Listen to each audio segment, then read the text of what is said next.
En Afrique du Sud, Jacques Paul, journaliste d'investigation, a lancé non sans mal son livre dénommé « Les gardiens du président ». Cet ouvrage traite de corruption au sein du gouvernement de Jacob Zuma.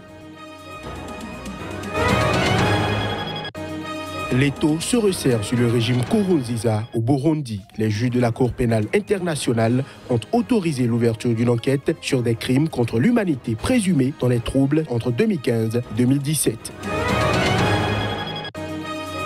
Au Zimbabwe, l'aéroport international d'Harare a été rebaptisé ce jeudi. Il porte désormais le nom du président Robert Mugabe, au pouvoir depuis 1980.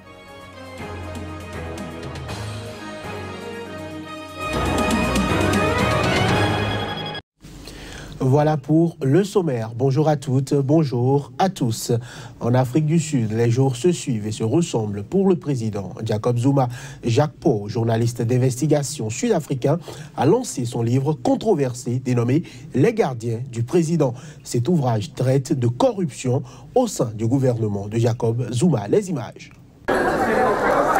Encore de quoi couper le sommeil à Jacob Zuma. L'éditeur du livre explosif sur la corruption au sein du gouvernement du président sud-africain a refusé lundi de retirer l'ouvrage de la vente et de supprimer des passages comme l'exigeaient les services secrets sud-africains. Les gardiens du président fut lancé. Jacques Paul, journaliste d'investigation sud-africain, auteur, ne fait pas la langue de bois. Pendant le lancement du livre, il y a eu une coupure de courant et l'auteur a dû dédicacer les livres dans le noir. Où pensez-vous que votre argent va? Où penses-tu que les centaines de millions de rentes vont? Non, il va probablement soutenir certaines factions de l'ANC à la veille de la conférence électorale de 2017. Je pense que la marée a commencé et je ne pense pas que quelqu'un va l'arrêter. Les gens veulent absolument que la vérité soit libérée.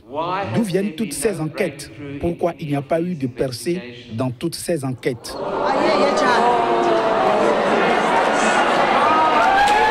Les gardiens du président, paru le 29 octobre, détaillent comment d'importantes sommes d'argent public ont été transférées sur les comptes bancaires de faux espions.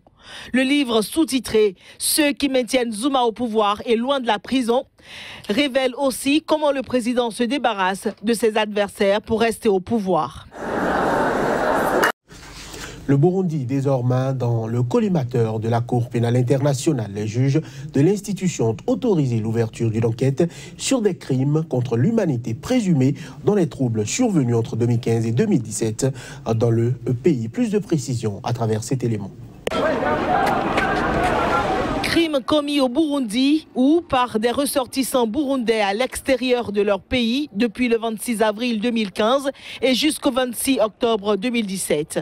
La CPI, se mêlant de la danse, a pris une décision rendue sous scellé le 25 octobre. En effet, elle a autorisé le procureur de la CPI à ouvrir une enquête relevant de la compétence de la Cour. C'est un communiqué du tribunal qui siège à La Haye qui véhicule l'information. Cette autorisation, qui fait suite à l'examen préliminaire lancé en avril 2016 par la procureure Fatou Bensouda, prend en compte plusieurs charges.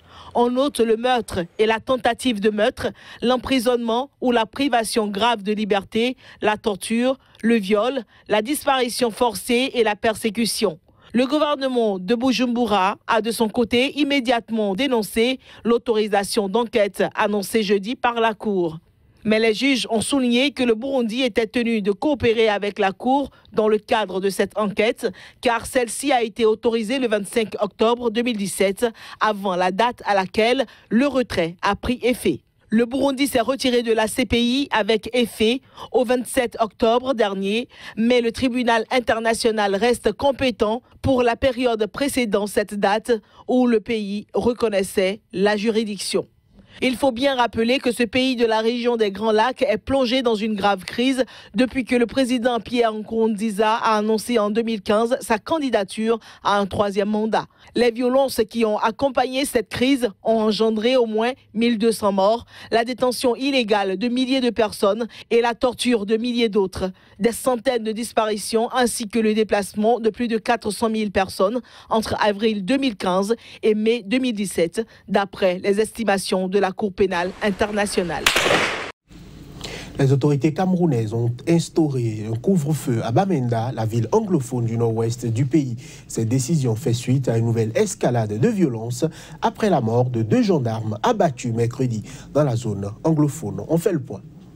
La situation dans le nord-ouest du Cameroun amène les autorités à prendre des décisions pour une meilleure sécurité en zone anglophone. Le préfet du département de la Mésame, ayant pour chef-lieu Bamenda, a informé les habitants de cette localité que la circulation des personnes, des voitures et des motos est interdite dans la ville du 8 au 23 novembre de 22h à 5h du matin. Durant la même période, les commerces et lieux publics seront aussi fermés de nuit. Les autorités promettent des sanctions à toute personne ou groupe de personnes qui violeraient ces restrictions, qui ne concernent pas les véhicules administratifs, ceux des forces de l'ordre et de l'armée, ainsi que les ambulances. En effet, dans cette localité de Bamenda, 2 gendarmes en faction devant une société de microfinance ont été tués par des terroristes sécessionnistes, à en croire un porte-parole du gouvernement. Dans ce drame survenu mardi soir, une civile a été également tuée. Lundi déjà, un autre gendarme avait été abattu lors d'une traque séparatiste présumée à Jakiri, toujours dans le nord-ouest. Il s'agit des premières victimes dans les rangs des forces de sécurité depuis le début de la crise anglophone. Le nord-ouest et le sud-ouest du Cameroun, 2 régions anglophones sur les 10 régions que compte le pays, sont en proie à une grave crise sociopolitique depuis novembre 2016. Le groupe de soutien à l'islam et aux musulmans a revendiqué mercredi une série d'attaques au Mali sur les réseaux sociaux. Notons que ce groupe est la principale alliance djihadiste du Sahel liée à Al-Qaïda. Plus de précisions à travers cet élément.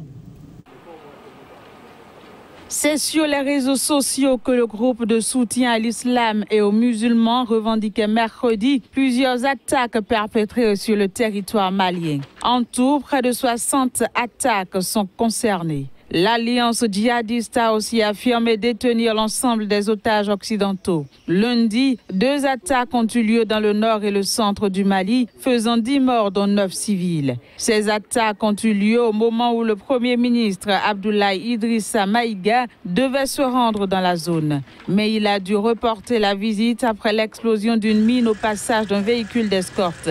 Les Nations Unies ont indiqué que le bilan de l'embuscade contre son convoi s'élevait à 4 transporteurs civils tués, 2 assaillants et un garde national malien. Le nord du Mali était tombé en 2012 sous la coupe de groupes djihadistes liés à Al-Qaïda. Ces groupes en ont été en grande partie chassés par une intervention militaire. Toutefois, des zones entières du Mali échappent encore au contrôle des forces maliennes et étrangères, régulièrement ciblées par des attaques djihadistes, et ce malgré la signature en 2015 d'un accord de paix. Un accord censé définitivement isoler les djihadistes et dont l'application accumule des retards.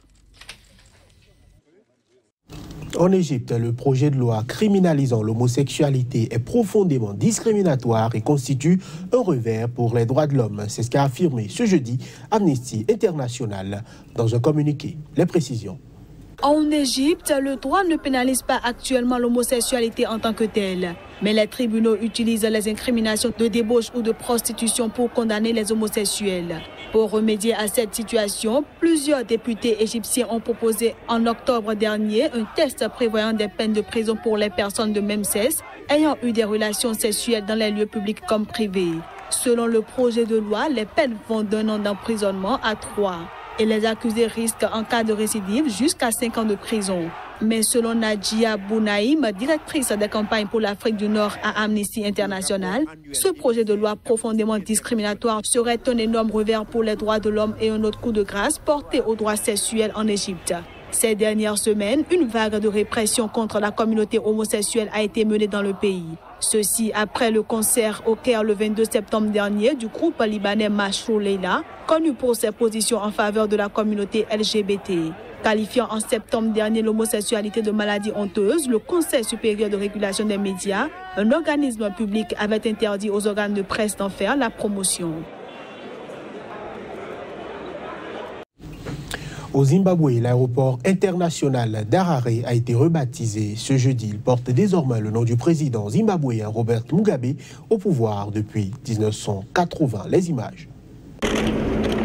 La Ligue des jeunes de la ZANU-PF, le parti au pouvoir au Zimbabwe, avait fait campagne pour changer le nom de l'aéroport. Même le ministre des Transports a reçu des menaces de ne pas être invité à l'anniversaire du président s'il ne se pliait pas à cette demande.